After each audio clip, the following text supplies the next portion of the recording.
Eto, pag-uusapan ho natin, importante.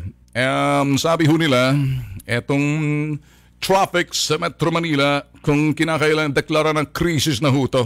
Matagal na hong krisis to. Kung pag-uusapan ho yung traffic, emergency power, kinakailangan ho ibigay talaga sa kay Digong.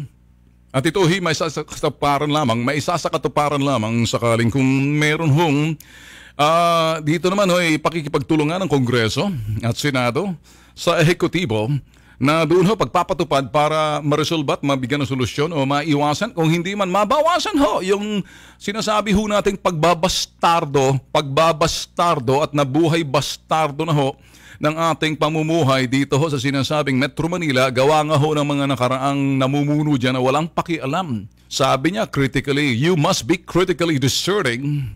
Kaya lang, yung nagsasalita, hindi naman critically discerning, hindi niya malaman kung ano yung pambabastardo sa buhay ng mga Pinoy, tulad ng sinasabing kabuysit-buysit ng mga magsasaka, kabuysit-buysit ng mga nasa Yolanda, kabuysit-buysit ng mga pamilyang namatay sa SAF, at kabuysit-buysit ng mga traffic sa Metro Manila.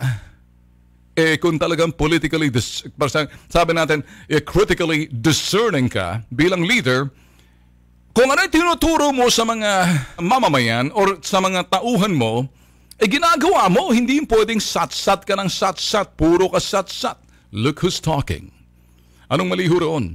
Tama ho yun, be critically discerning.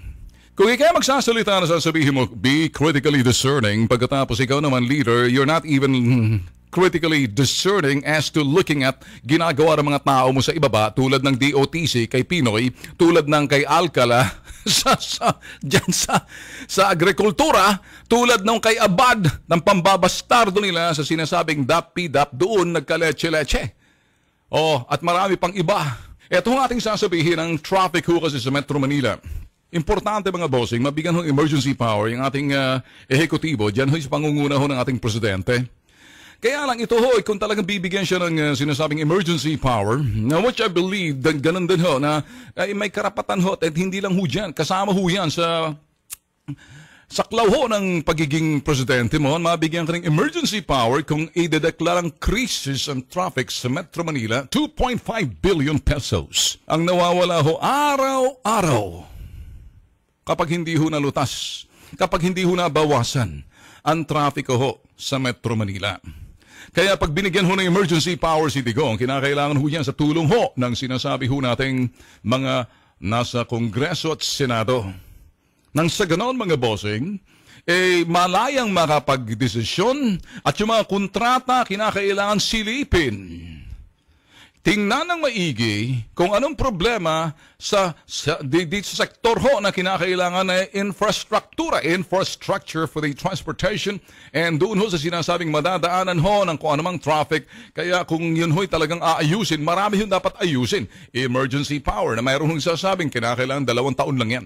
Sa pamamagitan ho, pagpapatupad ho ng power ng traffic na yan, lakas ho, tiwala, kumpiyansa, at kaalaman ho ng kung sinong uupo ho ng Department of Transportation, na wala nang communication, Department of Transportation, yung infrastructure ang dadaanan ho na kung ano man infrastructure, this case mass transit, at yun hong pagpapaluwag ng mga kalsada. Naturalmente mga bossing, kung traffic ang pag-uusapan, iba na ho ang takbo ng panahon, kaya ang mga kalye at yung infrastruktura ngayon na ginawa ng infrastruktura ng dekada 80, iba na ho ngayon, dekada 70, naturalmente may pagkaroon ng pagbabago or upgrading of the infrastructure, and pagluwag ho ng mga kalyeng dadaanan ho ng nito ho yung mga sasakyan na para ho tayo hindi nagkakawindang-windang na parang parking lot ho ng Metro Manila.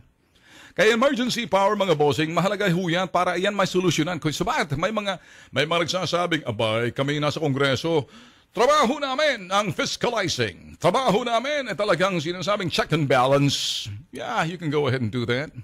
Kaya lang pagdating ho sa sinasabing solusyon para sa krisis, bibigyan ng free hand. Of course, may gabay ho dyan ang sinasabing Korte Suprema at hukuman sa mga bagay ho na desisyon, partikular ho sa pagtingin ho sa mga kontratang nagkawindang-windang, doon ho sa mga dating umupong mga kapalmoks talaga, mga dilaw na kapareho ni Abaya at yung kanyang among magaling magsalita, sat-sat ng sat-sat, hindi siguro alam mga pinagsasabi. Ang galing mag-advise, pero look at this guy. Sometimes I'm confused kay Pinoy. I mean, I have no love lost for Pinoy, but I'm saying, you know, after 6 years, ano ba ang naipamalas mo? Puro malas. Wala ka na pamalas, puro malas.